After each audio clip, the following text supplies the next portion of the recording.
the Baen Free Radio Hour.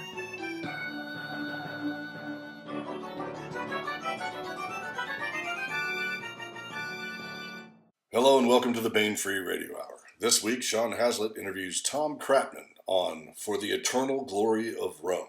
And later, we continue with part 46 of One Jump Ahead by Mark L. Van Name. Welcome to the Baen Free Radio Hour podcast. I'm here with Colonel Tom Kratman. Tom, welcome. Thank you. Good to be here. Virtual. It's great to talk. It's great to talk to you. We've talked in person before, but not a lot. So we had a nice little repertoire, whatever. I probably mispronounced that because I don't speak French. But let's talk. It's easy. About... You just go gribbets, gribbets, gribbets. We only need to know 2 words. I surrender. Right. So they're actually pretty good soldiers. They've got a bad rap they don't deserve. Yeah, the Legion I've heard is pretty impressive. Even regular French infantry or armor. They're good soldiers. They got out-generaled once. And they got beaten in a couple of minor wars after that. But they're still good soldiers. All right, let's step all the way back and let's talk a little bit about this novel. Just a broad overview, like what's the tagline? I know people can just read on the website, but just to kind of establish it. Okay, there are 3 Roman legions trapped in the Teutoburger Vault, or the Kahlkreise, if you prefer, in Germany in 9 AD. They are led into an ambush by someone they think of as an ally, and in fact, a Roman citizen and an equestrian, a nobleman. This is the famous Arminius, right? Yes, sometimes called Herman, but we don't know if that was his real name. Anyway, he forms an alliance. And this is all off scene. You don't see this in the book, but background-wise, right. He forms an alliance and entices the Roman commander Varus into going on this particular route to suppress a purely spurious rebellion in Roman-occupied Germania, Lower Germany anyway. And there's an ambush waiting. The 3 legions are trapped. And we have some details because some Romans escaped. Most didn't. All right, that raises so many more questions too, by the way. I'll ask you in a second. Right. Finish your thought. Right. Okay, so the book starts off as historical fiction, really. The beginnings, okay. It then morphs into science fiction because there is an alien reconnaissance aircraft or spacecraft overhead, manned by this just fucking adorable couple of octopi. Only I think they're decapi, but they're 12 shoulders and yeah, duodecapi. And he is, I think it's Red as the Son of Morning, or Red for short. And she is Sweet as the Scent of Glow Blossoms, or Blossom for short. And she's adorable. She's just a doll. And she sees these Romans being massacred, and she wants her husband to save them. So he does. But it's a lot of calculations involved, because if you think of all the movement involved in Earth, we're spinning, we're wobbling, we're going around the sun's going around the galaxy is going God knows where. So there's some involved calculations because, if he makes a little mistake and they materialize either over the ocean or 100 feet up, they're all going to die. So he's got all his calculations almost correct. Meanwhile, the Romans are getting ready to attack to try to go save one of the other legions. Right. So they're starting to move out of the window he painted around them to move them. And he's just got to push the button and hope for the best. So they end up about, I don't think I ever said 6 or 12 feet up in the air, somewhere near Kazan on the other side of the Volga. Oh my God. Yeah. Right. Because they pushed him. And Red sends some trees because he doesn't know if he needs those for food or something. The aliens think they're insects with a chitinous exoskeleton. Because they see the Germans ripping the Romans out of their armor to do really bad things to them. And that's why Blossom is just so upset. Look what they're doing. Look what they're doing. You've got to save them. She's a doll. In fact, I'd like to shake both of their tentacles because they're just so cute. Anyway, the Romans end up there somewhere in Russia. They fall. Every wagon axle in the Legion is broken. Mm-hmm. Some people are killed or otherwise hurt. they lose a lot of cavalry horses. Because a horse may be able to do a 12-foot leap when it's ready for it. But when it suddenly doesn't expect it and suddenly it's up there in the air, nah, I don't think so. Or at least not all of them. So they lose a bunch of horses. They lose some men.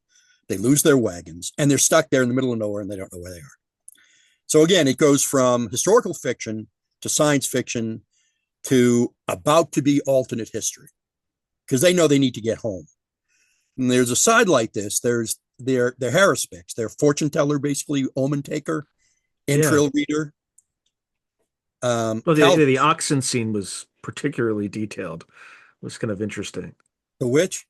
The oxen scene where they slit the that's right. Yeah. Yeah. Yeah. Well, you got to go off what you can read in the inscriptions and such. But anyway, his body goes with the Legion, but his mind goes off on its own.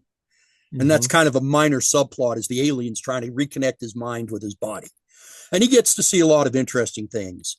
The barbarians about to crossing the Rhine, or they've already crossed the Rhine, I think. A Christian, remember 4 centuries in their future, who's pretty well versed in what's happened to the Empire. No, he doesn't remember all this well. Some of it comes to him, some of it doesn't. Some of it runs around in his subconscious, where he can try. He visits Gutenberg. That's kind of important later on. He visits Kipling and he visits G.K. Chesterton. And I mentioned there's like at least 100 places that he visited, 100 people he visited, because he's not there. He's co-inhabiting a mind with them. And sometimes they're awake, sometimes they're asleep. It depends. Oh, and he's there. I didn't show that in the book, but in the short story I wrote for Christmas for Tony, it's he also visits the first performance of Silent Night. Interesting. If you haven't read it and you didn't already know, you'd never believe I wrote it, if you're familiar with my writing at all. Okay, so anyway, their objective there is to get back to the Empire. The priest has some idea they need to get back, but he's not all that clear on the details, just that they have to get back. And they don't even know what year it is. It is, in fact, they've been sent forward to, I don't remember if it was 404 or 405 AD, but they don't know it. Mm-hmm. Now, a few things. So the first body that he inhabits, what I thought was interesting about it, because I have not gotten into this level of detail with Roman history, but the parallels between Rome and the United States, even on like a micro level. So the example, when I think the first person he inhabits, the size of the legions has been diluted, right? Yep. I mean, the size of and they're not even Roman anymore. In many cases, they were auxiliary, right? Yeah. They're not auxiliary anymore. Once, who was it? Domitian brought everybody into the empire as citizens, except for a few people and slaves. There was no sensible split between auxiliaries and legionaries. So some of them were, auxiliaries by tradition and title, but the conditions of service, I think, had become the same for everybody. Pay the same, retirement the same. But like the lowest base of unit, right, was much smaller. Yeah, they dropped down to about 1,000 men. Which is kind of similar to what's the progression of the U.S. Army and Marine Corps. We go up and down. I've seen units get bigger. I've seen them get smaller. And sometimes they get smaller for totally unrelated reasons. Okay. The first principle of organization for any armed force anywhere in the world these days is maintain the maximum feasible number of general officer slots. That is the key. Okay. Yes. That is always growing. That is always up and to the right. Yeah. Except until recently, Hexett's doing his best. Yeah. I don't think he's going to succeed, but I wish him all the luck in the world. Yeah. I agree with that assessment. But they got smaller for a couple of reasons. One was the emperor couldn't trust any commander to have more than one legion, because that was an invitation to declare himself emperor and start a civil war. So they're all split up in totally separate legionary and provincial commands. When the emperor needed an army, he called for vexations from all the other legions, and they would send those detachments to form another army, and more legions would get formed from that. Sometimes it seems to me they kept those legions. Sometimes they were destroyed. Sometimes they were the troops were returned, much reduced.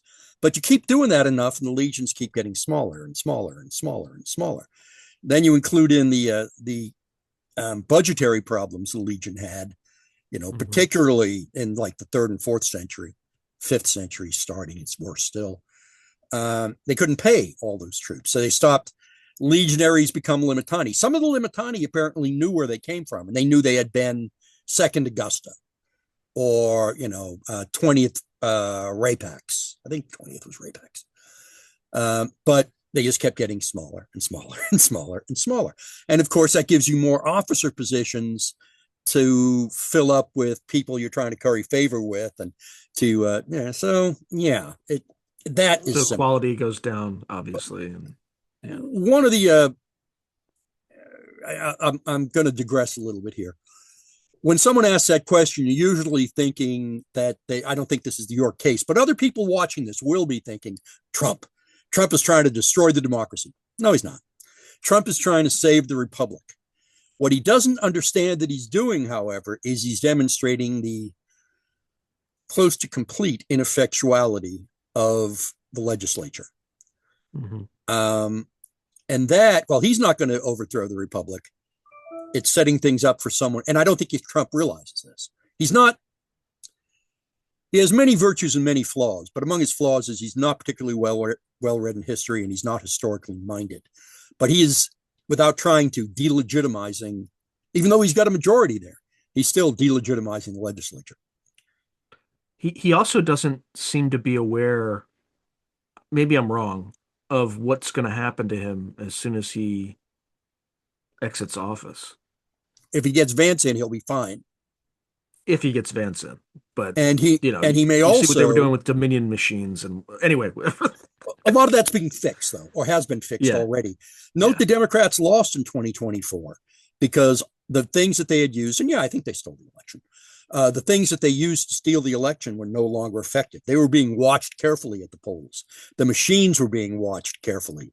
Mail-in voting, basically got a shot to the groin. It's not completely gone yet, but it's obviously not enough to swing a national election anymore. Yeah, we'll see. But like I said, there's eerie parallels. I mean, we just had 25 million people that were just let in. Maybe that's an exaggeration, but I don't know. It's probably an exaggeration. 15 million. And, if Trump can manage to get rid of about 3 million a year, and we're close to that, and then Vance can do that for about 2 years, 4 years, because there's some others we need to get rid of. And then we need a guest worker program because we've got a freaking labor shortage, which was the only decent reason to let him I think stay. I think that's why the Republicans, not regular, but the traditional Republicans did nothing, because the business interests want that, because they know there's rhinos are scum too. Yeah. Well, I've kind of had it with the whole thing. I think I'm just waiting. But how does this relate to the book? Well, you asked me about Roman legions shrinking, and I went through the mechanics of that. And then I interjected all on my own that, no, I don't think Trump is trying to destroy the Republic. So that thing, but that doesn't mean the Republic isn't going to be destroyed. Just that Trump's not the one to do it. We might think of, although he's not as bloody minded, we might think of Trump as a Sulla who's trying to save the Republic, but everything he does just weakens it, even though he doesn't know that. Yeah, I think you're right in terms of what's happening. I think the purpose of Trump, at least metaphorically, is to kind of expose, because he's kind of a crass guy, and he kind of just when he lies, right, it's obvious. Whereas when all the other politicians lie, they think they're getting away with it. But he's just exposing all the cracks in the edifice for all to see. And I mean, the whole COVID debacle. Well, let's not talk about that because I don't want to get this, Baen demonetized. Right, but, right. Just yeah, we could just leave that. We could just leave that where it is. But the just trust in the quote unquote American empire is, I mean, the government could tell me something and I instinctively would not believe it. I would have to, do several other I trust checks you're and not looking for an argument on this. no, We're expecting one. no, no. I'm just trying to make sense of it as well. But I think your book kind of has a lot of parallels with that sort of thing. Particularly the time that they're going into is a time when it's kind of the period of time when Rome's borders became or started to become indefensible, right? I think shortly after that, they may have lost Britain, right? They withdrew from Britain, yeah, because they needed the Yeah. troops elsewhere. They just said, "You're on your own, Limes or Bertunculi." They weren't Limes yet. It took another 1,800 years for them to become Lime. Not that long. Not that long. But when did they become Limes? 17th century, maybe. So Well, another certainly when they 1,300 years. were seafaring, like, more progressive seafaring, right? When they needed to eat the lime to not Yeah, but get they didn't realize, scurvy. they didn't know about uh, citrus fruits as a Oh, yeah. prophylactic. Actually, I get. Well, no, it's a cure. Well, it's both actually for scurvy. Um, well, yeah. It's all right. You can sell me. You don't have to sell me on limeys. I'm half Irish, so How about 70%? And the other 5%? Welsh, Scot, and Limey. I yeah. surmise from this that some of my multi great grandfathers were raped by British soldiery, but Yeah, mine. At least on my grandmother's side, had to flee under duress because he'd fashioned a makeshift gun using gunpowder and button to kill his or attempt to kill his landlord. I don't think he was successful, so he had to. unfortunately, unfortunately. Coldhurst was his landlord, and he escaped by way of Australia to the United States. But he quietly, before he attempted to off this guy, sent his family to the Good United plan. States first. Yeah, that's my half my family's here. Anyway, what do we? I had a question actually at the very beginning. You said some people escaped Varus's the slaughter of Varus's Yeah, there's legions. always some people who will get away from, even some people got away from Cannae. There are always some people who escape, and some were enslaved by the Germans and later liberated or later escaped. Because the Romans didn't take the defeat lying down. They went in and they taught the Germans a sharp lesson about fucking with Rome. Hmm. Um, Yeah, because I was so curious. Like that makes sense because what would have happened if those legionaries had just retreated? Like, or they, not even, they no, were sorry, retreat's not the word. Just fled the battlefield and went back to Rome. The Romans would have crucified them, right? no, they wouldn't have done that. A disaster like that, it's like Rorke's Drift or San Luana, Hmm. where after San Luana they give out 11 or 13 Victoria Crosses at Rorke's Drift because of course you only give out medals for victory, so it must have been a big victory Mm. because people are stupid. You know, the mass as a not entirely successful statesman, German statesman of the early half of the 20th century observed. The masses of people do not reason like animals. They're driven forward by fanaticism and hysteria. It's an unfortunately true statement. Yeah, I think you're right. I think you're right about the masses of humanity. All right, so some of these people had escaped and were able to tell their story about what had happened. So going back to that story historically, when they're going through Teutoburg Forest, and you go into a lot of detail with this, but I think it's important for the audience to understand the Roman kind of method of fighting was kind of very good in the open, but in like dense forest, they were It was complicated. hard to form up. Yes, it was. It wasn't impossible. A part of the problem was that they were strung out so far. Hmm. You could form up and move forward kind of slowly, carefully, and dodging around trees and things, but you couldn't march on a trail. You don't march eight across. Right. Yeah. And that's kind of I believe Arminius, there was a rebellion down in Pannonia, I think it was. Hmm. Think of like Slovenia, somewhere thereabouts. Okay. Western Austria, that area. There was a rebellion there, and Arminius and I think his brother Flavus were there too. Flaus, if you want to pronounce it correctly, but I'm not going to screw with that. And it was densely wooded in particular places. It took forever to put down the rebellion. And Arminius, he got to watch that close up and the problems the Romans had in closely wooded terrain.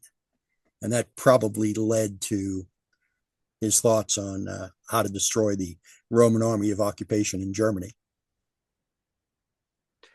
And when you're doing the research for this, who did you kind of rely upon, or what were your kind of best sources? I know Tacitus is probably the go-to for most of it. Not for that, no.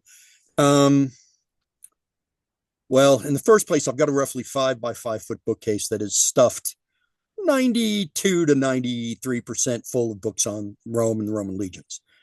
So, I need to know what a Roman house looked like. I already know what it looked like, but as an example. Yeah. Then I go in and I pull out the book, The Roman House. Adrian Goldsworthy, more than anybody else, best historian of the Roman army, living or dead. A lot of and he's quite a fine gentleman. We've corresponded a few times via email. Nothing so formal as a letter with a stamp, and nobody does anymore. Right.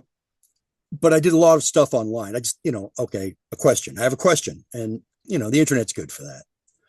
So I can't tell you any single book because I've been studying the Romans and the Roman army since I was immodestly about 3, maybe slightly less. But if you want a recommendation for someone on who to read about the Roman army, Adrian Goldsworthy. He's also done some fiction that's pretty good. And where's he based? Is he a British historian? Yeah, is he? He's British. He's still alive. He's not dead. Remember, we have corresponded. And I think he's Oxford. Okay. He comes over here. He has great respect for the United States. I've never met him in person. I remember a line in one of his books where something we already talked about. He sees it all the time, apparently, of some Brit or other European saying that the United States is on the path of Rome. And then the smug, arrogant European will say, but they don't see that, of course. And what Goldsworthy says in the next line is, but they do see that. They do see the problems of empire. They do worry about imperial overreach. So, good guy. Yeah, I think he's accurate. I feel like we're kind of very close to that period of, well, not because we're withdrawing from our alleged empire. We're avoiding imperial overreach by dumping everything. God, this doesn't have anything to the book, but I can't resist. If you want to understand, just go with it. If you want to understand the American character, you have to go back to 1675 to 1678, King Philip's War. Maybe our only truly existential war, because the Indians damn near pushed us into the sea. Mm-hmm. Some preposterous percentage of the military males of Plymouth Colony were killed in the war. A lot of women and children were killed in the war too. We got no aid from England. We got 2 boatloads of food from Ireland, right? And ever since then, we have been paranoid about security. We will tolerate no even potential threat in this hemisphere 1 minute longer than it takes to get rid of them. We got rid of the French. They occupied 2 little islands up off Newfoundland or some such place, St. Pierre and Miquelon or something like that. We got the Brits out of Canada. We crushed Mexico, right? So we just will not tolerate a security threat. We destroyed the British Empire because they'd been a security threat to us one time, and they might have been again. We destroyed the Soviet Union, and now we're going after China because they might be a threat to us too. Well, they are a threat to us, no doubt about it. Not much of a threat to us. There's a lot more show than substance to them. I wouldn't try. If I were Z, I wouldn't trust my nuclear missiles to work. Yeah. From a traditional military sense, I 100% agree. But from a propaganda, like, they are tearing us apart right now with the fentanyl and with all. Well, yeah, but are they doing that, or is that the Darwinian eugenics program they're helping us out with? Going back to that C word again. Yeah, I wouldn't. Yeah. Now they don't University of intend to North help us. Carolina. Yeah, know, they intend to EcoHealth. damage us, but we're fairly immune to their propaganda, except the kind of subhuman lowbrow mind that actually likes communism still. And I say subhuman because the only way you can accept communism now is to be completely incapable of reason.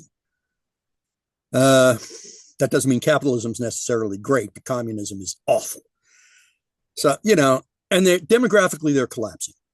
So I'm just not really. I mean, aren't they missing like 300, 400 million people because they miscounted? Not They miscounted, but the didn't incentive miscount system. anything. They were lied to from low levels, Right. Because funding, The incentives. Yeah. funding was based on kids in school. Yep. And they didn't have the kids, but they didn't want to believe they didn't have the kids. So yeah, they've lost. Estimates vary. I think the highest one I've seen is 400 million. Yeah. Well, no, that's not true. The highest one I've paid any attention to was 400 million. There's somebody who's claiming the total population of China is only 500 million. I don't believe that for a minute. No, not at all. All right. So back to the book.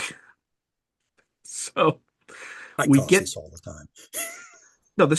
Look, Tom, we are generating content, and this content is interesting, and interesting content sells books. So that's good. It's all good. Oh, guys, you got to read Ad Majorem Dei Gloriam. It's on the Baen website. It's free. It's a really good short story. Expect the room to fill with dust when you read it. All right, let's talk about let's keep going through the research that you had to do, because I think there's just, and I don't know if that's just like the way it was in Rome, or it's influenced by your experiences in the army, but there's stuff is just so similar in terms of like the terrain board, right? That they have, in terms of like, we're still doing like this stuff today. Well, I don't know for a fact they ever did that. I believe they did because it makes perfect sense to do so. Yeah. And there's that officer NCO relationship. Yeah, I was going to go into that too. Absolutely. Yeah, between Marcus Caelius and Gaius Pompeius. Gaius Pompeius is the perfect second lieutenant who doesn't know anything, but he's not an idiot and he can learn. Marcus Caelius is he's the first spear centurion. He's like the regimental sergeant major of 18th Legion. And, so he's the perfect NCO. Cynical, hard-bitten, surprisingly well-read. And he's got to raise this kid to be an officer and to command the Legion. There's no doubt for the first, I think right up until the Scythian assault, Marcus Caelius is in charge of the Legion. Yeah. And at the Scythian assault is about when Gaius Pompeius starts growing into being an officer. And that's an ideal relationship that rarely happens. Our officers are kind of pig-headed. Our NCOs are too used to letting officers do anything, or letting officers let them do anything, at least in the infantry. Other branches are better about that. The infantry's not. The best NCOs in the U.S. Army are artillery, actually. Interesting. Why do you say that? Because I've worked with them. They're real NCOs. They everything is not the office. Well, how to put it this way: there's a battery commander, and there's a battery XO.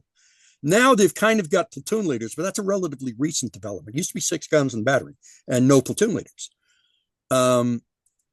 So it was all on the battery commander and the XO, except that they let the non-coms be non-coms, train their own troops, sort of to some extent run their schedule, unless they were going out to live fire, when it would be a battery schedule. And then they've got that gun around which all activity is focused, and that's perfect for an NCO leader to train his own troops heartlessly and continuously. I'll tell you we don't have them anymore, but another group of fine NCOs were mess personnel. And now interestingly here, the two lowest IQ, GT requirements in the Army were artillery, gun bunny, and and cooks. Yeah. But, character is not a matter of IQ. Character is something entirely different. So who else is good? Armor NCOs are pretty good. Again, that piece of equipment. Fantastic. That piece of equipment. I've seen, well, I commanded 3 companies and I had 5 first sergeants, I think. Nobody, by the way, gets to command 3 companies. You have to really want it. But the best of my first sergeants was in my recruiting company, and he was a former mechanic. So, I've seen some. I remember a guy down in Panama. They'd come in for an exercise from, I think it was Fort Bliss, bringing air defense in. And this guy had gotten a track stuck. You get a track stuck in Panama, it's not a small thing, but he just wouldn't quit. He tried everything until he finally got that. I think it was a chaparral that was stuck, as I recall. Okay. He finally got that thing pulled out of the muck and moving again. It was awesome to see. Just heartwarming to see. She's just like throwing like logs in underneath it and doing stuff that, like that. And they'd sink out of sight. And, he was doing everything. And he finally, and I think once he got his wrecker stuck, and he had to recover that in order to keep recovering the chaparral. Oh my God. You're giving me, I mean, you're not giving me PTSD, but something a little bit less than that, but just like throwing track and like just. Well, yeah, if you, a trick, I don't think, I learned it just by fluke, I think, but a trick not enough company commanders know for team building, go stick a track and have them recover it. I've never seen a better team building exercise than that. Yeah. It's funny. It's funny afterwards. It's not funny while you're going through it. It's funny when you're the company commander. You can't laugh at them, but it's funny. Yeah. You don't want to. Yeah. You'll get shot. You might get shot. All right. So look, back to the NCOs. So the relationship between kind of the centurions and is it legates or legate? I don't know the legate means. Actually, I use this sort of subtle underhanded trick in a desert call piece. Legate is either a commander of a legion or an ambassador. Interestingly enough. Yeah, 2 completely different skill sets. So basically, although he doesn't have the authority to do so, Marcus Caelius, the first Spear Centurion, promotes Gaius Pompeius, the tribune, to legate. So you're the legate now, get in that tent. He doesn't say boy, but you use that tent. He doesn't have the authority, but who's going to argue with him? Yeah. Well, what would have happened like in that situation? I mean, is that literally what would have happened in that situation, or would it be kind of dependent on conditions, right? Would someone who was a tribune ever be put in the legate position as a? Yeah, but there were 2 kinds of tribunes. There was there were 5 regular, I'll call them regular tribunes from the equestrian class. Yep. And then there was a broad stripe tribune from the senatorial class. The broad stripe tribune, if the military was the career he wanted, could reasonably be expected to become a legate, maybe even supersede his own legate in command of a legion. So yeah, but I don't know of an instance where a thin stripe tribune took over a legion. Okay, so what happens? What are these optios? What's that all about? What is that? That's the centurion's option. He looks among his troops and he sees, okay, who can read and write? All right, those 5. Which one do I think is the most diligent and will relieve me of the most work? Get over here, boy. You're my optio. Okay.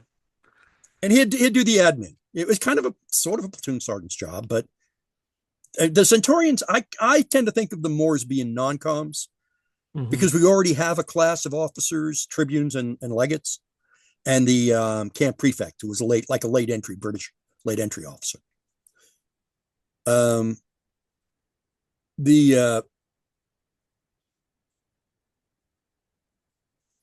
if you've got officers, centurions aren't officers. But on the other hand, they had a lot of the power of officers, a lot more power than officers, really, because they could beat their troops. If they, that's that. There was a centurion who was later killed in a mutiny. I don't remember his name just as well, perhaps. But his nickname was Old Fetch Me Another, because after he'd broken his vine staff over some troops, some legionary's head, he'd say, "Get me another one," then continue the beating. Wow. I discussed this, actually. Marcus Caelius, as an example of why he's a great NCO, he discusses, don't rely on that. Nobody who's no centurion who's worth a damn relies on beating anybody. You whack somebody more to keep up morale among the ones who've been doing their duty properly, not to try to correct the one you're beating. And if you beat him enough, you ruined him. Yeah, and you don't want these people behind your back when you're kind of marching into combat if you've beaten them mercilessly, right? Because there might be an accident, right? There could be, and nobody would have seen anything if you're particularly unpopular. In fact, there's such an example at the very beginning of the book. Chionius. I like that. Yep. The story of Chionius is true. He is recorded as someone who just lost his nerve completely, and was killed in the battle. I just happened to have Marcus Caelius kill him to stop pusillanimous conduct in the face of the enemy. You also talked about when the tribune promoted to legate kind of came into his own, but there were signs. Right? Like his change. Well, I forget what you call it in the book, but it's effectively a change of command ceremony, right? Assumption of command ceremony. Assumption of command, right? Yeah, well, that's it. I've got to rehearse my assumption of command speech. Leave me alone. I got to rehearse my assumption of command speech. And I think I mentioned in there, I don't know if I mentioned it or if I just thought it, but Marcus Caelius is going to make the legate rehearse it in front of him. I think he did make him rehearse it in front of him, or I mentioned that he did. I can't remember I don't remember reading that, but I could have missed it. I could have very easily missed it. Oh, no, I think it is. I think you do refer to it. I don't think there's a scene, but you referred. I can't remember. Yeah, but his first indicator that he may grow into his responsibilities. Yeah. Well, his first indicator is that, okay, I'll do what you say for now, kind of. Yeah. The second indicator is the good news, bad news speech. Yep. That requires a certain amount of maturity, perspective, and the troops will generally take that fairly well. And delivered well, too. You give them it wasn't necessarily I'll use a different word, the shiza sandwich. It was kind of, I'm going to tell you all the bad stuff first, and then, put the silver lining at the end, right? But it could be worse. We're not starving yet. We have adequate water, if not more than that. We've got a camp. A lot of our people we thought were going to die, in fact, recovered because the aliens fixed them and transporting them. So it could be worse. And we're going to try to You're going to get paid early. And you're going to get paid early. Yeah. I don't know if there's anything to spend it on until the tarts show up. I confess I get a kick out of putting hookers in books. Good hookers. Hookers with a lot of heart. Hookers will help. And that all comes from, when I was a young man, before I met my wife, there were 7 bordellos in Cologne, Panama. And I had a girl in every one that I could sleep with for free. So, I like them, kind of. But it's also from Bernard Falls, Hell in a Very Small Place, where the Algerian hookers became field nurses for wounded legionaries. So it's coming from a good place. Yeah, coming from a good place. Okay. what were we talking about? We're talking about NCOs and officers and how it relates to the Roman legions. If you take you have two different historical periods, right? You have roughly 9 AD with the Varus ambush and destruction of the three, well, in this historically destruction of three legions, in this case, kind of destruction of two, disappearance of a third. And then you Two have minus, yeah, because there are detachments. Because 18th correct. Legion was in charge, it had a detachment roughly cohort size from each of the others that would ordinarily have staked out their portion of the camp. So then you have kind of 405, 406 AD where they go. And that's an entirely different kind of period of the empire when it's starting to get a little bit shaky. Getting ready to collapse. Yeah. What sort of I'm going to make this transition even more dire now. What sort of parallels do you see kind of between these two periods and currently what we're seeing in the United States? None. Our problems are entirely different. Really? Yeah. The theirs isn't political fractionalization, whatever. Um, because as it was, in Marius's, Sulla's, and Caesar's time, faction and upper class, lower class was a big split. That's not our split. Our split is urban, rural, with suburbs kind of fractured. If we have a civil war along those lines, like the Romans did over and over and over again, they had more civil wars and later on, but in the imperial period. But if we have a civil war, the split's going to be largely rural urban. Yeah, I think it would look more like something you'd see in El Salvador, like night and fog sort of things, where Oh, I politicians expect just death disappear into squads. the night. If the Charlie Hey, by Kirk the way, was we are not advocating for civil no. In war. fact, We're just I've got a speculating. This is Substack. not, yeah. I've got a Substack called "The Care and Feeding of Your Right Wing Death Squad," and that's not what it's about. What it's about is, dear lefties, chill the fuck out, because you're starting a civil war you can't win. I know. Um, and Hendrik, my late colleague, he just died the end of October. My late colleague Henrik Kirchner. We were going to do that was going to be a book, and it still is, I think. Tony won't publish it, I'm sure. But we were going to do another book together. And then he died. Inconsiderate, if you ask me. And he was my co-author for The Care and Feeding Your Right-Wing Death Squad. And about half the columns in it are from him.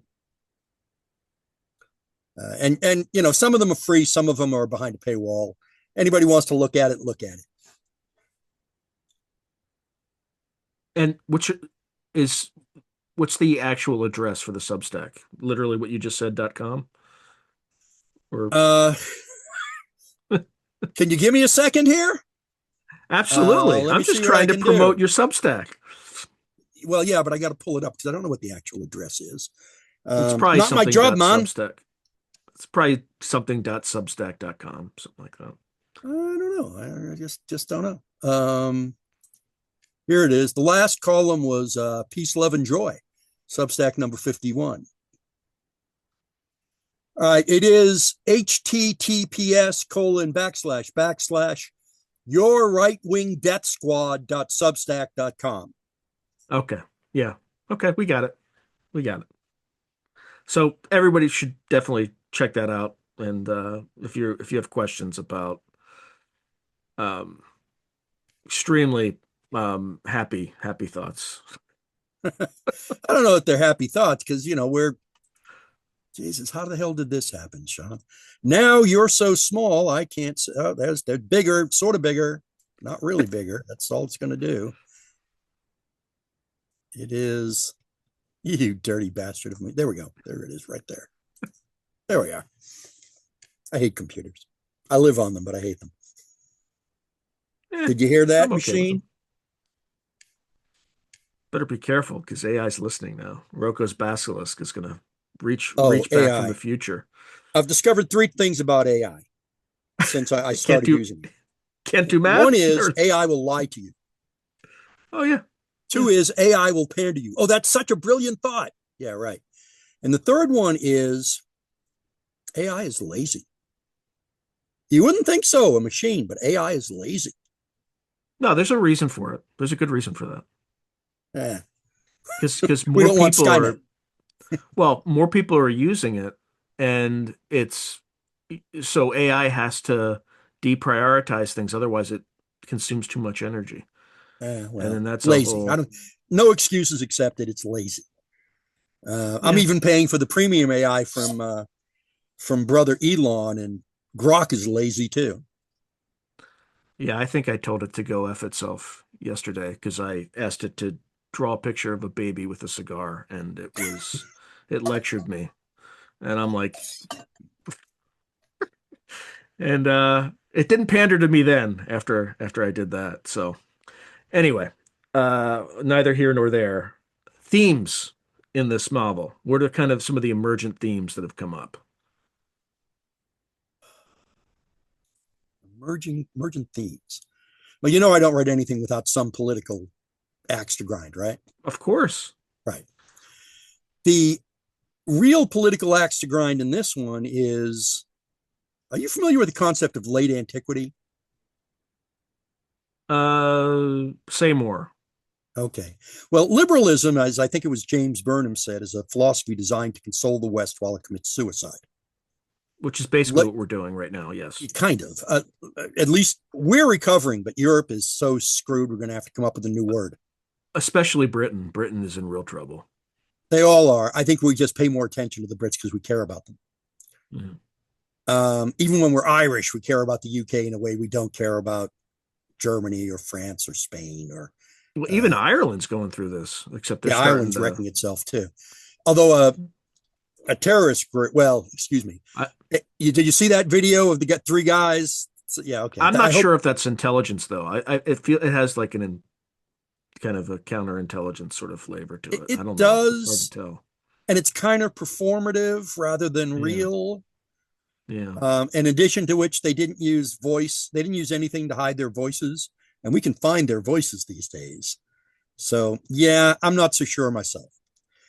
But It's encouraging to see. yeah, you know, I mean, it may inspire someone to do something. Okay, now what was the damn question before we got back in Ireland? Emergent themes. Themes, emergent themes. Okay, late antiquity is something that popped up probably 35 years ago, maybe 40, and it is this thesis that um, the fall of Rome wasn't that bad. You know, and in many ways, it was a good thing. Oh my God. I have Oh not yeah, heard of late antiquity, but it sounds awful. there's a book I'll commend to you by a guy named Brian Ward Perkins. If I get the title right, it is The Fall of Rome and the End of Civilization. It's a small book. And he's an archaeologist type. And he the thesis of the book is that no, the fall of Rome was awful. And the things you think were improvements, nonsense. Yeah. Um, and he gives an What could illustration. possibly be the argument that the fall of Rome was a good thing? Like what? I mean, like honestly, I don't think what there were is they a saying? valid argument. I think it's an attempt to console us while we commit suicide. There's an illustration he pulled out of some other text, and it's three barbarians, one woman. It's a drawing. One woman, kind of cute, doing something with her hair. An old man who looks just very benevolent, no beard or anything. He's clean shaven, his hair is cropped, and and then there's another younger man, and it's like the shield has become a fashion accessory because it's sort of leaning on the girl, and and he just rips that apart. Anyway, I recommend the book to you. I've got it around here somewhere. I know where it's got to be. It's got to be in the bookcase for Rome and other ancients, but mostly Rome. Um, so the core theme of this, and the theme that I purport to prove by putting a classical legion against the barbarians 400 years later, is that no, sorry, you did not have progress. And at least this one particular military, the ability to defend yourself, the empire was nothing but decay by the 5th century AD. Now, there's another way that I illustrate that, and that's when Marcus Caelius goes and shows the Germans the disadvantages of the plumbata. Mm-hmm. Now, I want you to throw to kill me now. And then he takes on the Roman with the long sword with his short sword and just beats him 3 times. Tap, tap, tap. Show that no, these things, yeah, your metallurgy is better. You can make longer swords. It was a mistake to have done so. Yeah, that was actually my next question because it sounds like the method of organization in kind of the 9 AD was superior to 406 AD. Vastly superior. With a But couple of caveats. yeah, We call it the Marian Legion, but it's not exactly. Most of those things had at least been experimented with before Gaius Marius. They had formed cohorts. The Achaeus triplex went way back, but it was different with the classical legions. I surmise that because they were professionals rather than, and much better drilled and trained, rather than citizen soldier militia, they didn't need triarius, who were basically military police with the power of summary execution in the manipular Republican Roman legion. mm-hmm. But I've got a list. I won't burden you and the audience with, but I've got a list of possible reasons for switching to cohorts over maniples. And some of the bigger reasons was that after a couple of Roman defeats, disastrous defeats against the Teutons and the Cimbri, they didn't have enough centurion material to fill out legions again. So they had to sort of use what they had as very senior centurions. And so that then they could plug in people with apparently the right attitude and from the right class to be more junior centurions, and the senior centurions could teach and train them to be centurions properly. That's one reason. Another reason is normally against a civilized enemy, they would not want to have gotten in between the maniples of the earlier legion because that was allowing themselves to be flanked. But the Germans were dumb. They didn't know that was a threat. And so they didn't care. And so they charged right through and took the maniples from all sides. The larger, longer cohort gave them a little more time to react to that happening. And so it probably didn't happen anymore. What was another good reason? Oh, the terrain may have changed where they were operating. But I don't know that it did. And the adoption of what we call the Marian Legion was universal. So I don't know that terrain's a very good argument. So I'll set it on make the most out of the centurions you had left after Arausio and the other defeat I don't remember the name of right now. And that you didn't need triarii to execute deserters on the field. Note I discussed that. Need to. Yeah, right. I discussed because they were professionals. They had confidence, more self-confidence. I discussed that later on where Caelius and Gaius Pompeius are talking about, well, how do we change the legion to expand it? And he says, well, we're going to have to go back to real triarii like they used to have in the old days. And that's one of the reasons why I mentioned that Marcus Caelius is very well read in military matters. Now, if they had superior organization, you meant what were the gaps in technology between the two periods? You mentioned metallurgy as the clear one, but any other? Yeah.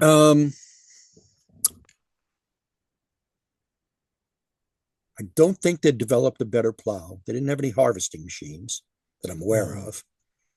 The clothing and boots weren't any better. Superior metallurgy might have meant better armor, but equally it might not have because, better material with a worse design doesn't get you very far. Didn't have stirrups. They had changed from, one thing you could say about the gladius, you had to get close and get stuck in. It definitely encouraged closing with and destroying the enemy by close combat. I look at the long swords and the spears and the plumbata, and just like Marcus Caelius, who of course is my spokesman in this, I think they're afraid to get close. They're trying to keep the enemy as far away as they can. It means they don't have the social cohesion or the proper training to get close in and win decisively and quickly. So, and the plumbata and the long sword, and that is technology. It's just, in my opinion, an inferior technology, because it's the wrong thing to be doing. How so? Just it's the wrong tool for that particular mission, basically. Well, and no, it's the right tool for what they're trying to do, which is avoid close combat because they're afraid of it. It's the wrong tool, and that of course just draws things out. It's the wrong tool if you're trying to go in and finish things quickly and then move on to the next target. It's not technology, it's procedure, but that scene in HBO's Rome where Lucius Vorenus, and that's another little inside joke that I'm sure you saw, Lucius Vorenus is blowing his whistle to get the troops to change ranks. We don't know that the Romans did that, but there's no doubt in my mind that they did. We just can't prove it. How they did it, whether they used a trumpet or a whistle or verbal command, or if in fact it was in the hands of the contubernium leader rather than the centurion. He would look, I can picture a formation like this. There's a guy up front fighting. There's a guy right behind him with the one pylon he's got left, looking for an opening. And then right behind that is the leader of the contubernium, who's watching the guy in front to see when he tires, so he can slap the guy right in front of him to go up and take his place, but to throw his pylon to go up and take his place and fight. I mean, I do that, I think, in the book a little bit. I didn't show it a lot, but I gave at least some illustration of it. Even though we don't know it, I'm pretty sure that's what they did. Yeah, they had to have some means of communication, either verbal. Well, but to replace we know they replaced ranks. We know that in the old Republican Legion or in the Classical Legion, we know the princeps would go forward and relieve the maniples of hastati. That's not the question. The question is, were they relieving by individual, by file, or by rank? And I think they were, and I wouldn't have put the centurion in charge of it. I'd have put the contuberniums in charge of their own replacement, just because they can the leader of the, I'll say squad, the leader of the squad can see a hell of a lot better than the centurion can, who really needs to be replaced and when. Yeah, because centurion's just not, that close to those it doesn't have that level of focus. It's a much larger. He's also fighting for his life because he's not in ranks. Yeah. He's off on one side by himself. Very true. Very true. All right. A few more questions. So who's your favorite living author? Or who are your favorite living authors today? This got tougher when Eric Flint and David Drake died. And I'm going to give you a couple of classes of nonfiction. There are three. Jonathan Haidt, and I commend to anyone his Righteous Mind. The Righteous Mind. Roger Crowley, who is a British author, British historian, and he writes history so well that it reads like really good fiction, but he's very careful. He doesn't put nonsense in there. He just writes it extremely well. And he mostly concentrates on our dealings with the Islamic world and the Eastern Mediterranean. I think he also did Venice. But Venice, the siege at Malta, Lepanto, I think he did. And finally, an American historian named Rick Atkinson. And the last thing I read from him, because I'm waiting for the second volume, was The British Are Coming, which is the run-up to and the early stages of the revolution, so-called. It wasn't a revolution, it was a counter-revolution. And for fiction, like I say, since the death of Eric and David, it's a little tougher. But the ones I enjoy reading the most are John Ringo and a new guy who is not a Baen guy, although I think Tony ought to think about. Well, he's not really in Baen's market. He's doing sort of contemporary military fiction, but Dan Kemp. Okay. And since I've gotten older, I lose interest in things quickly. So like I don't watch TV, and I haven't in about 15 years now. Yeah, right at that. No, 18 years since I've watched television. You're not missing much. No, I know. But it's true of books too. You know, I don't just sit down like I used to and read straight for 8 hours without bothering to eat or drink and just smoking a cigarette. I don't do that. I read a little before I go to bed, and then a little maybe more in the day. And I do research online because it's not boring the way most books have become. Oh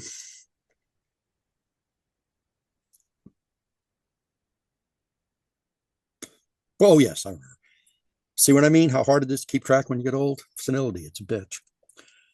Anyway, no, Dan's was the first book that I had read basically in a 24-hour period in years. His first book was.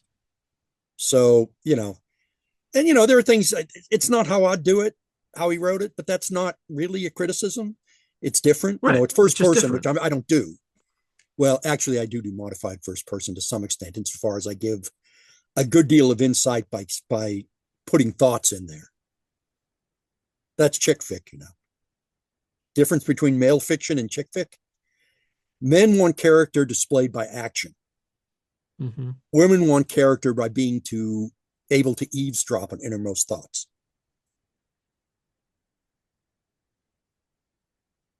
So I give them some of that. And I do have some I do have some female fans, not as many as one might hope for, but some. Now, let me just make sure what other projects are you currently working on? I think I should have asked you that a little bit earlier. Writing, although it's been slow going, and my two co-authors have basically doing everything. Not much gets happened.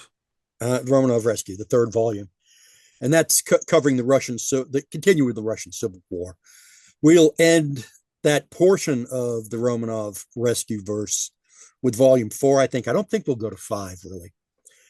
And then 2 future volumes in the same universe, but having not that much to do with the Romanovs. And one of those is the defense of the Philippines. Give you a little background on that. How's that coming to pass? Well, Grand Duchess Anastasia testified in front of U.S. Congress in the second volume. And so the United States decides to intervene to help the Romanovs against the Bolsheviks. Part of that is the 69th New York, under the command of William O'Donovan. Wild Bill Donovan. By the way, my wife's grandmother reported to him in the OSS. Really? She was an analyst. She was an analyst, as far as I know, but an expert on Argentina. So weird. Keep going, because this guy fascinates me. There's stuff that Justin he's a very interesting character, and one of the most complete men the United States has ever produced. He's up there with like Chamberlain, and Theodore Roosevelt, kind of like another one. Yeah. But Wild Bill and the 69th New York get sent to Siberia, where Wild Bill is going to get to look at the Japanese, and he's not going to like anything that he sees. He's going to see that they're dangerous as hell to us and our interests. So, and this is a true fact. Herbert Hoover had promised Wild Bill the office of Attorney General of the United States. But because Donovan was a Catholic, Hoover's advisors, or at least one advisor, beat him up enough about the political bad viz of that in the United States that he reneged on his promise. And as a consolation prize, he offered Donovan the governorship of the Philippines. That's true. Okay. So in this universe, Donovan, having seen the Japanese close up, he's going to take that offer. And he's going to start preparing the Philippines for a war. And this is we haven't decided how we're going to do it, but we're going to get rid of MacArthur. We're either going to have him jailed or assassinated or locked up in an insane asylum. All Yeah, of those what's are credible. MacArthur's a polarizing figure. One of my good friends I grew up with, he's a retired Army colonel, and he loves MacArthur, and I don't. I despise MacArthur.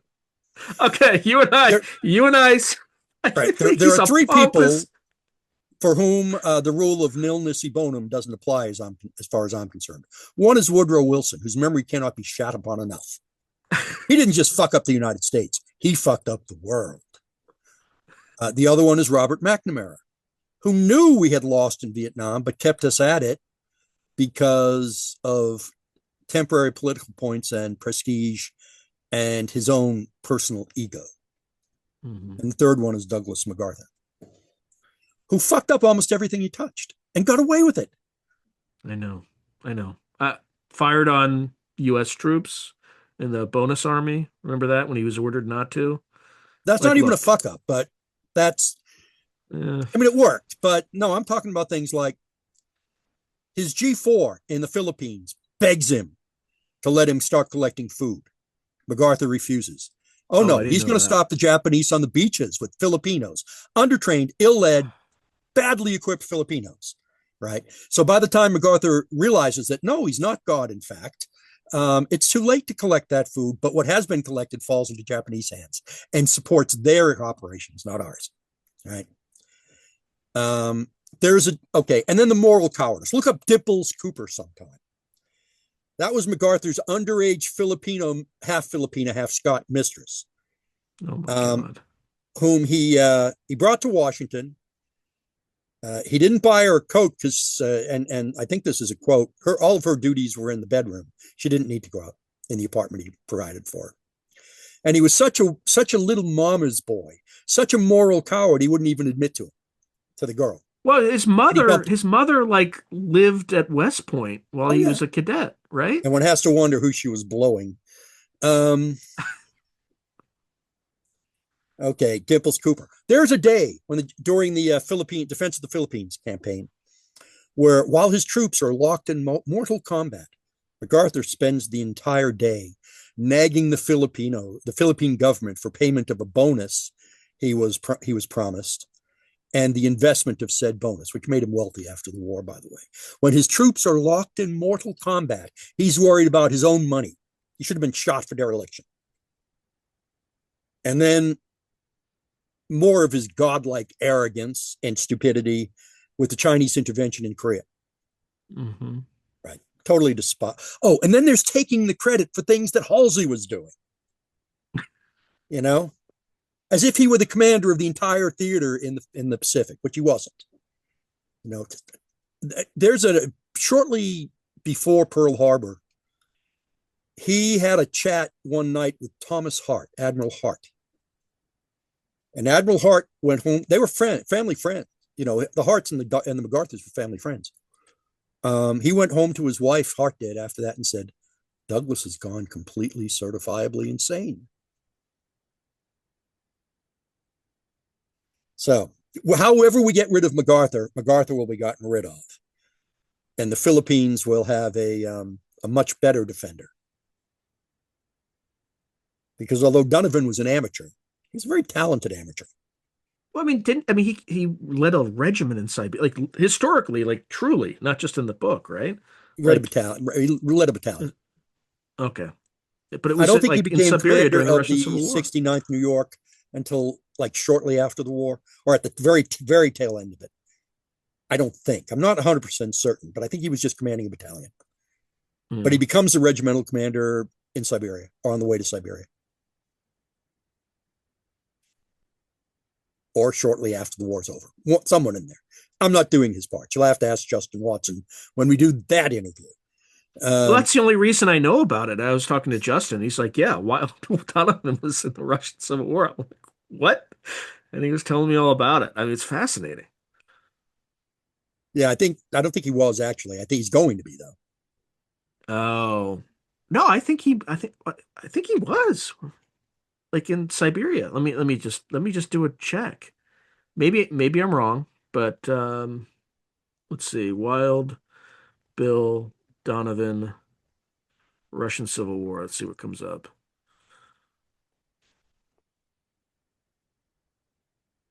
Yeah, well, he was involved in 1919, undertaking a secret mission to Siberia for the U.S. government. Okay, maybe he wasn't leading anything to report on Okay, but he's going to be anti-Bolshevik leading, and he's going to forces. get to see the Japanese, Okay, and he's not going to like it. okay, so yeah, so he was definitely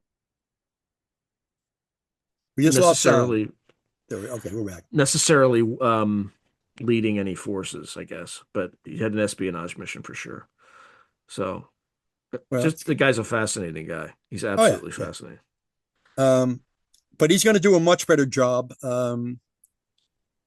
Because he's going to start earlier, and he doesn't have this someone Ori Pomerantz, who's a Baen, who's a barfly, and we're also friends on Facebook, and I think he follows me on Twitter.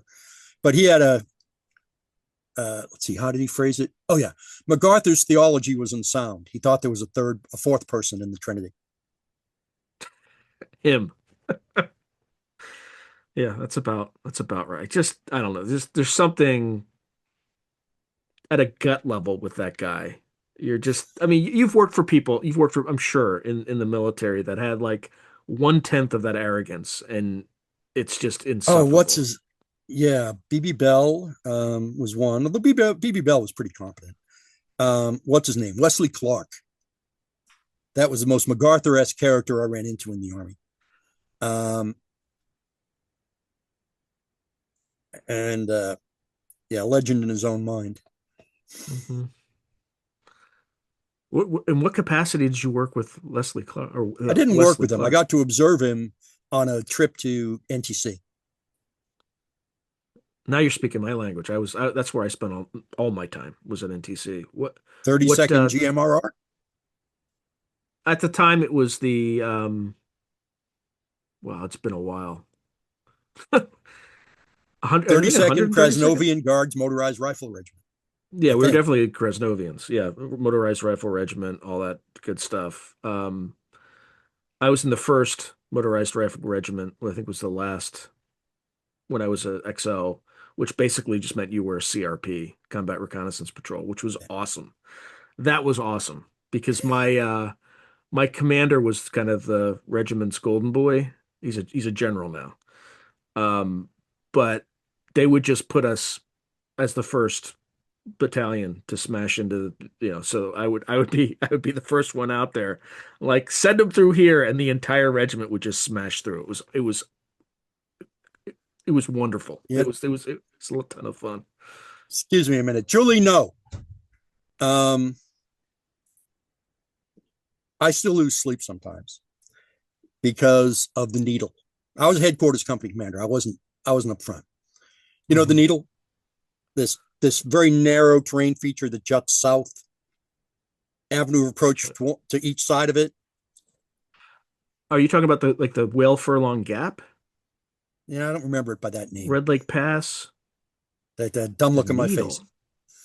Yeah, there's a place. What happens is the op four are coming towards you, Hmm. and you don't know which way they're going to go. They're going to go left or they're going to go right. Oh, the Central Corridor, right? No, it's way out the eastern part of Post. Not all the way, but very close to the eastern part. The other part I remembered is so freaking cold out there in the winter. Um, well, here's the trick. I tried to convince my battalion commander of it, but he just wouldn't listen to me. The trick with the needle is to change the decision point. Don't spread your minefields thin to both sides, Hmm. right? Build a don't your anti-tank ditch and wall to both sides. No, don't do that. Extend the needle by about 3 kilometers southward. You've got the assets to do that. So the OPFOR have to make their decision much sooner than they would otherwise have to make it. And you can move to that side or the other. Because once they make the decision, they can't switch back because you've extended the needle. I still lay awake sometimes going, God damn it, why didn't Woody listen to me? Yeah, I think I would say we had 100 missions. Well, I had 100 missions while I was there, roughly, and we lost one. And I still remember for the first time in my life, and I was more senior at the time. I was a first lieutenant. I chewed out a young kind of E6 platoon sergeant, because the entire day beforehand, his tank was just out in the open. And I'm trying to contact him. I'm going crazy on the net. Where the F is it? And he finally got, I finally saw him on the ground. And I was so angry that, because my gunner was like, oh, sir, don't kill him, sir, don't kill him. So I got out of my tank, and I rarely did this. This is not something to brag about. And like, he came up to me, and I'm just like, come here, because I didn't want my soldiers to hear it, because it was going to be loud. So I walked him out into the desert, and I'm like, where the F have you been? Right. And he's just like, sir, I don't appreciate you using that profanity to me. I'm like, all right, Sergeant. Like he had this thing where he would have all his all his soldiers at parade rest at like all times. And I was kind of like, well, I think that's kind of weird, but I'm not going to interfere. At that point, I'm like, okay, you're right, Sergeant. I won't use profanity, but you stand in a position of attention while you're speaking to a superior officer. And then I just said, like, you're going to die tomorrow within the first 10 minutes of battle from artillery, because your tank's been sitting out there the entire time. Sure enough, 5 minutes into the battle, or I can't even remember what my call sign was at the time, like, down to Sawi, like Sawi, the artillery stuff that they use at the National Training Center. And I'm saying, what did I say yesterday, Sergeant? Right. It's like, but we got this first cavalry division. It was a mess. I'll never forget that one. The big lesson of NTC is that it doesn't do any good. Nobody ever gets any better. We do it at the wrong. Well, the OPFOR, that's the other thing, is the OPFOR. There's no such thing as a battle drill for the regiment, the OPFOR regiment. Everything has been modified to be perfection on any given piece of terrain. Right. Which makes the rest of the Army think that drills are a hell of a lot better than or more effective than they really are. That's true. That's true. So, given my druthers, I'd probably close down NTC as well, it's kind of like it's not as well. Maybe it will be more relevant. I mean, most future battles are going to be like in the Western Pacific, right? Or not Western, maybe. Yeah, which will make Fort Polk more important, and we may need one in mountainous terrain. Oh, anyway, we're way off the track. Yeah, we're way off. We got to wrap this up, Tom. We got to wrap this up. Any final words first of all, you need to go out and buy this book immediately on Amazon, Barnes and Noble, bookstores, also independent bookstores, support them, but buy this book. I think, it's available now, at least for pre-order. So yeah, it can be pre-ordered, but it's not out there yet. Yeah, I think it's January 6th. Yeah. That's an interesting date to be available. Anyway. Isn't it? I'm not sure if that's coincidence or not. Maybe. I think it Maybe is. It's synchronicity, whatever you want to call it. Available January 6th, buy it at stores, etc. Any final words for the audience? Yeah, if you want to go read Ad Majorem Dei Gloriam. It'll give you a pretty good idea of whether you want to read the book or not. And then you can find that just on the Baen website, correct? Right. Okay. All right. Thank you, Tom. Colonel, absolute pleasure. Same. Talk soon. And now, as promised, one jump ahead. John Moore is a nanotech-enhanced soldier of fortune. Lobo is an AI, a living weapons and intelligence platform of enormous destructive potential. Two very dangerous wolves in a galaxy of deadly corporate and paramilitary predators. But Moore has grown weary of the killing, and just once he'd like to finish a job without leaving a trail of blood behind him. Not going to happen. Not on a pristine planet called Macon, where two gigantic corporations vie for control of the local jump gate and access to the riches of an undeveloped world. Dealing with a kidnapping and extortion scheme is only the beginning for Moore and Lobo as they work to stay one jump ahead. Chapter 16. The SAW station, where I went to meet Earl, blended seamlessly with the many corporate fabs that ringed the southwestern edge of the city. Surrounded by a few layers of active wire fencing that writhed like snakes when you walked too close, fronted by gates bristling with both automated and human security, the cream-colored central buildings appeared no more important or heavily guarded than those of any of the fabs. Fabrication modules and the design intelligences that guided them ranked as core assets of all the corporations that dominated commerce in this sector of space. So everyone expected heavy security around them. No one would give this facility's setup a second thought. When I torqued my vision over to IR, however, the picture changed. Hot spots dotting the interior perimeter at irregular intervals, marked hatches covering weapons I could guess at but not see. Similar spots on the roofs and walls of all the buildings in the complex made it clear that the saw had, as always, dug in securely and would make anyone trying to take their turf pay dearly for every centimeter. I arrived early enough to make sure I'd be outside Earl's office a few minutes before our appointment. Punctuality ranked high on the long list of societal conventions he considered vital. The guard made a show of checking for my appointment while the cameras and clearance systems did the real work. When I and the cab I'd hired had passed all the tests, the guard snapped me a small but polite salute, my record obviously visible in his pad. He beamed directions to the cab's guidance systems and waved me through. The vehicle dropped me in front of a central building that looked no different from all the others, then sped away as soon as I paid. Gustafson stepped out of a door a half-dozen meters in front of me. "Good to see you again, Top," I said, "though I'm a bit surprised he has you on all these babysitting details."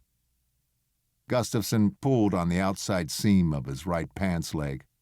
The fabric parted to reveal an almost albino, hairless stretch of skin that ran as low and as high as I could see. "Still integrating the new leg and hip," he said. "Lost the old one on a dirt ball a few jumps away that I'm not allowed to name and you probably wouldn't recognize anyway. I might have healed as fast, maybe faster, if I'd let them keep me in hospital, but I've always believed work is the best therapy. I posted for any station that would take me and let me do a job. Earl's unit offered the recruiting and admin gig, and here I am." I nodded in understanding. I couldn't picture him waiting at some physical therapy station for a bunch of rear-echelon doctors to pronounce him fit. "So, it's coincidence you're here to meet me?" I said. "You know better than that. I understand you couldn't tell me why you wanted this meeting, but you have to know that your refusal left me curious. I can't believe anything that makes you feel the need to meet the old man is entirely legit, and he can't either. Which means he has to make sure nothing happens here that casts the Saw in a bad light with its employer. So, you get the pleasure of me joining your meeting." I should have expected Earl wouldn't take the risk, physical or contractual, of even listening to me without a witness. The Saw and I could both fake recordings, of course, but I wouldn't have a supporting eyewitness on my side. This wasn't bad news. I'd known I'd need to be careful. But it did make caution even more important. I had personal history, a lot of it in sharp zones, with Earl. To Gustafson, that history earned me cordial behavior, but no more. I remained yet another guy who wasn't on his team. I plastered on a smile. "I appreciate the honor. As I said before, I'm not here to cause the Saw any trouble. I'm only after information." Gustafson led me through a door that I'm sure scanned me for weaponry, and then we entered the maze of busy, monitor-walled hallways that typified any active fort. The displays switched to images of the sky outside as I approached and failed to emit the appropriate clearance signals. After 3 turns, we came to a door the same dull gray metal as all the others we'd passed, but this time we stopped and waited for the door to clear and announce us. About a minute later, it slid open, and Gustafson motioned me in. Reflexes caused me to hesitate, my natural desire not to walk between 2 potentially hostile unknowns taking hold. But he outweighted me. We both knew I had no option if I wanted the meeting. I entered a pleasantly appointed conference space, 5 comfortable chairs covered in a local red-spotted leather surrounding a low table that held 3 glass pitchers. Gustafson followed, and I caught a momentary glimpse of the side of the door as it slid shut. It was thick and ran in a track on all 4 sides. I leaned on the wall to my right and nodded slightly at the firmness beneath its lightly patterned pale red wallpaper. They'd set the meeting in a containment room, its door armored, its walls thick with fused layers of metal and local composite, definitely reinforced, almost certainly laced with enough metal and active counter-transmission circuitry that no electromagnetic data could enter or leave. I had to assume Earl could record in here, but I doubted he'd allow even his own devices to transmit. Too much risk of transmission hijacking or piggybacking. The interior of the room operated entirely manually. The pitchers weren't for show. We had to pour our own beverages. Lobo might hate drink dispensers, but I would have been happy to see one. A door in the wall opposite me swung open, and Earl walked in. Aside from the colonel's wings on his shoulders, he looked exactly as I remembered him, which was exactly the same as the day I'd met him over 20 years ago. Being able to look the same for decades is nothing notable. All but the very poorest and those choosing to live on new planets during their early colonization years have access to all the med tech they need to remain physically unchanged for at least 50 years. What is unusual is someone choosing to use med tech in that way. Most people grow bored with their looks, or decide to ride the wave of some passing celebrity appearance fad, or simply opt to appease the desire of a new lover for a little customization. Not Earl. He wore his hair in the same combed style as always, neatly parted, never buzzed or shaved in the manner many in the Saw favored, but never long either. I doubted his weight wavered by more than a kilo plus or minus from what it was at the end of basic training, and he wore the same working blues he always had. I'd seen him in dress uniform only when informing families of the loss of their son or daughter, and on rare occasions when a Saw Central Command general required it.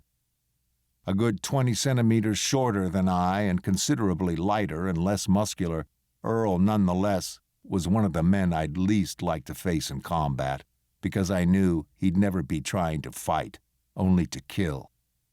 In the years I'd served in his units, I'd watched him many times go to great lengths to avoid conflict, even to the point of appearing to retreat.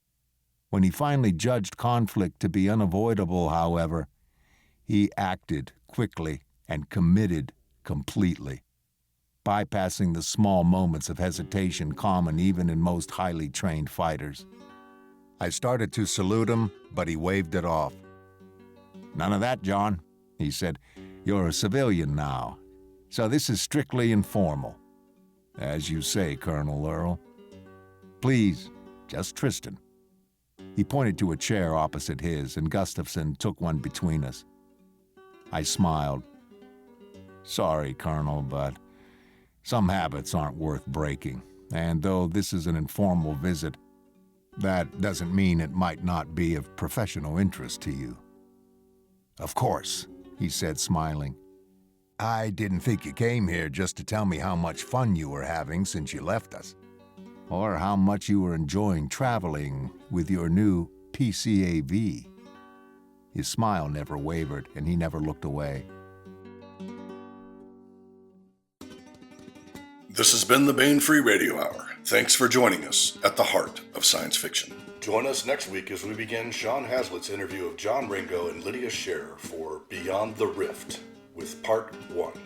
And later, we continue with Part 47 of One Jump Ahead by Mark L. Van Name.